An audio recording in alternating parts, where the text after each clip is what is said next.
Assalamualaikum warahmatullahi wabarakatuh. Pimpinan al-alum kubur di saninya. Mulai keluar dari akhir, yang elemen mulai tentang ya. Tahu mungkin begitu ni budaya keluar di kubur di saninya. Yang membuat aturan-aturan dan undang-undang ke depan. Melagai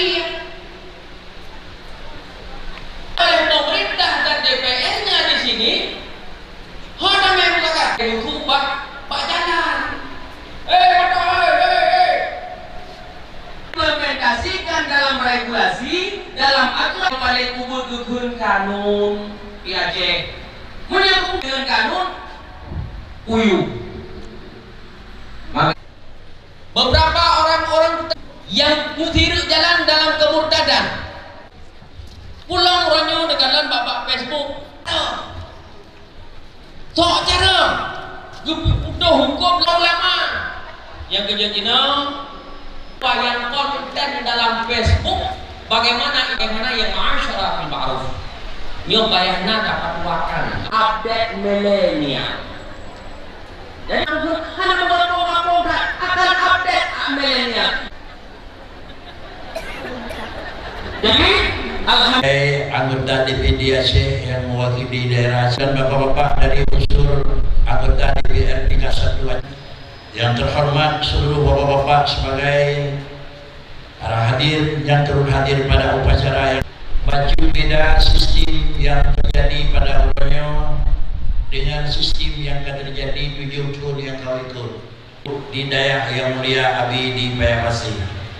4, 5, 6 dan 7 adalah sebagaimana, tapi pada tahunnya adalah mungkin leganya yang memang karena akan calon-calon itu mau dijatuh.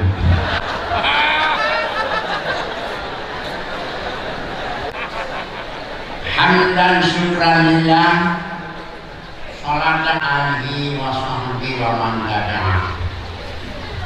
Dengan yang merupakan kapal pernah kapal Korea. Apabila hana aja kali Korea di dina hasil itu ibadah. Yang apa lagi? Abu dipanggil sebelah kepada Bapak Bupati atau yang mewakili dan bupati yang lain yang hadir dan Allah menjadikan akan segala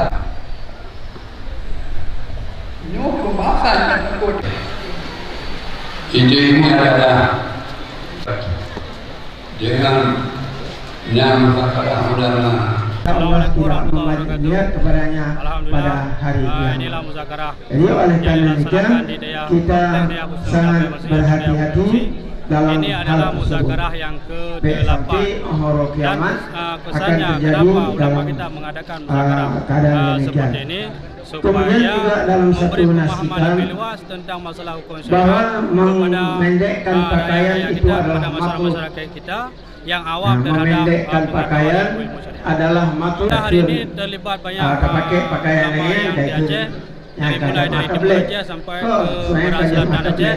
Di antaranya ada yang hadir ulama tua kita Abu Hamid dan Abu Mawardi dan Bilu Amin dan Ayah Jadru dan Walid Nu, dan juga dihadiri oleh Abu Manaf dan juga dihadiri oleh ayah daripada Nisab dan banyak lagi ulama-ulama peserta muzakarah kita. merupakan urutan yang terakhir dari berdasarkan Nur Adia lebih awal daripada Walid Ulaban dengan Walid Nuzani yang terbajik maka bijak.